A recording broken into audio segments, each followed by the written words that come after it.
Bonjour Aaron. Bonjour. Pour commencer, est-ce que vous pouvez vous présenter, nous parler un peu de vous, puis de qu'est-ce que vous faites comme métier? Absolument. Moi, j'ai déménagé à North Atlee en 88 après avoir passé 13 ans en Alberta. Et rapidement, mes parents ont settlé ici. On avait le Cœur d'Or avant, puis on a vendu ça en 2003.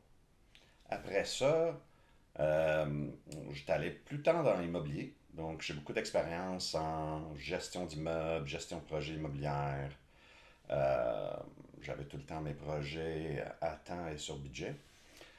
Et après quelques années de ça, j'ai commencé avec ma femme de faire un peu de consultation en administration.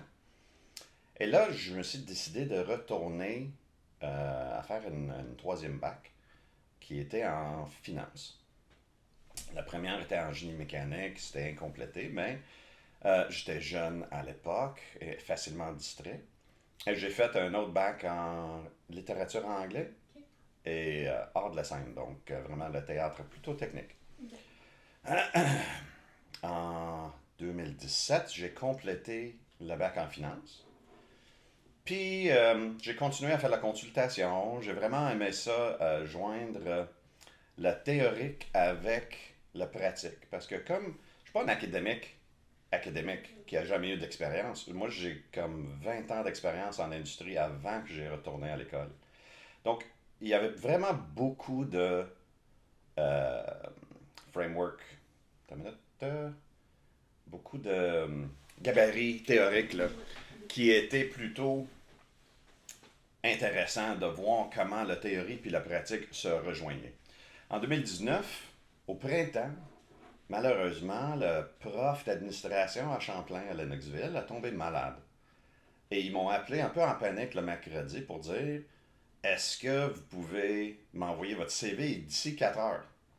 Le lendemain matin, elle m'appelle pour dire hey, on a vu votre CV dans notre banque de données. Est-ce que vous êtes disponible pour une entrevue demain matin? Donc, il fallait que je prépare une présentation sur la place de la couronne dans le milieu des affaires. Un petit sujet léger, là, tiens. Ouais. Oui, oui, oui. Après ça, j'étais vraiment fier parce que quelques années plus tard, j'ai revu un des gens qui m'a interviewé, puis il a dit honnêtement, c'était une des meilleures présentations qu'on a jamais eu en entrevue. Donc, ça, j'étais bien content. Et là, j'ai commencé d'enseigner en administration. En 2018, j'étais élu comme conseillère de ville. Et c'est là où j'ai vu à quel point les meilleures pratiques étaient loin de ce qu'on faisait. Donc, j'ai joint l'utile à l'agréable parce que j'étais maintenant dans l'environnement académique. J'ai retourné faire une maîtrise. Pendant la maîtrise, ils m'ont invité à faire un doctorat. Donc, je n'ai pas complété la maîtrise parce que j'étais invité directement, le passage rapide au doctorat. Toute la partie difficile de ça est maintenant complète. Je viens de finir les examens de synthèse, qui est le milieu de votre doctorat. J'ai passé tout ça, les examens oraux. Donc là, j'ai vraiment du temps qui se libère. J'ai plus de temps structurant, à part des 14 heures par semaine où j'ai besoin d'être au boulot à Lennoxville. Le reste de mon temps, c'est vraiment à moi de le gérer. Et étant quelqu'un qui a toujours travaillé sur des résultats et pas à l'heure, ça me fait pas peur. Et là, on est ici. Ouais.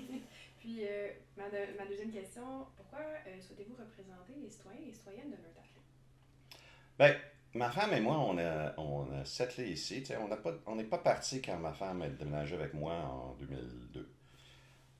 Puis on a élevé nos enfants ici. Donc, j'ai gardé la maison de ma mère, je garde la maison dans laquelle on est pour que nos enfants puissent continuer à être en village. Le village, c'est une merveille, c'est un bijou. Euh, on a toujours fait des choses en communauté. Et depuis un certain temps, il y a des interprétations sur la loi qui fait en sorte que le village a repris de plus en plus d'activités que je trouve est pas nécessaire. Tu sais, la loi dit qu'on ne peut pas faire euh, utiliser des bénévoles comme des employés. Mais des bénévoles ne font pas nécessairement la même chose que des employés. Tu sais, un bénévole doit faire des affaires non ponctuelles, à leur horaire, il fait leur patente. Tu sais, vous pouvez avoir des bénévoles qui arrosent les fleurs. S'ils ne sont pas dit comment, où et à quelle heure. Donc, tu sais, on peut retourner à un modèle plus communautaire. Et c'est ça qui me drive, là, de retourner à des bonnes pratiques de gestion avec les dons que les citoyens veulent nous donner. Tu sais, nos citoyens sont entre les plus éduqués au Québec, sont des gens qui veulent participer. Et souvent, on les dit non. Et ça, je trouve ça inacceptable. Puis, comment aimeriez-vous améliorer la qualité de vie ici à Murtafik? Ben, si on est capable de se participer dans notre vie, puis on fait la communauté qu'on veut, pas la communauté qu'on s'est fait dire qu'on veut, ça va automatiquement améliorer la qualité de vie. Puis, en plus de ça, on a besoin de regarder tous les aspects de l'environnement, l'économie, comment on tient un village actif. Et ça, c'est des systèmes complexes. Tu sais, j'étais avec Lou Massawipi il n'y a pas longtemps. Il m'expliquait, ils ont fait une nouvelle carte qui était vraiment bien faite. Ça décrivait comment l'humain, l'écologique et l'économique se mélangeaient. Et c'est, pour moi, ça c'est quelque chose de connu. D'abord parce que j'ai une amie qui est dans le organisme de bassin versant depuis 25 ans, donc merci Julie.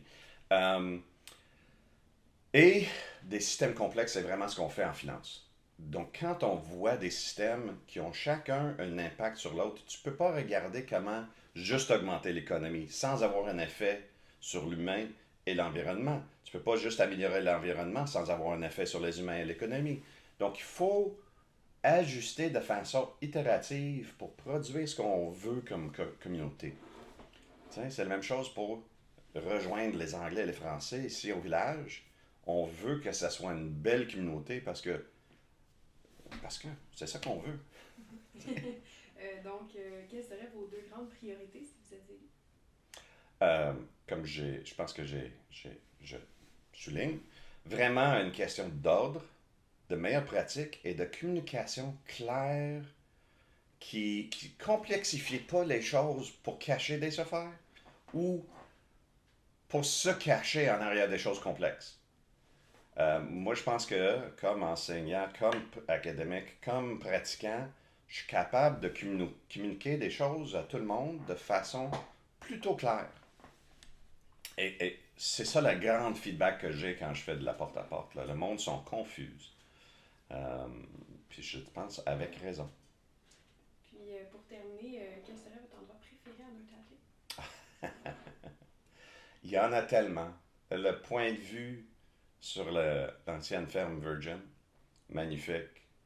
Le centre-village, juste ici, là, quand on est sur le pont de chemin de fer qu'on a fait construire en quoi, 93 ou 92, dans ces eaux-là.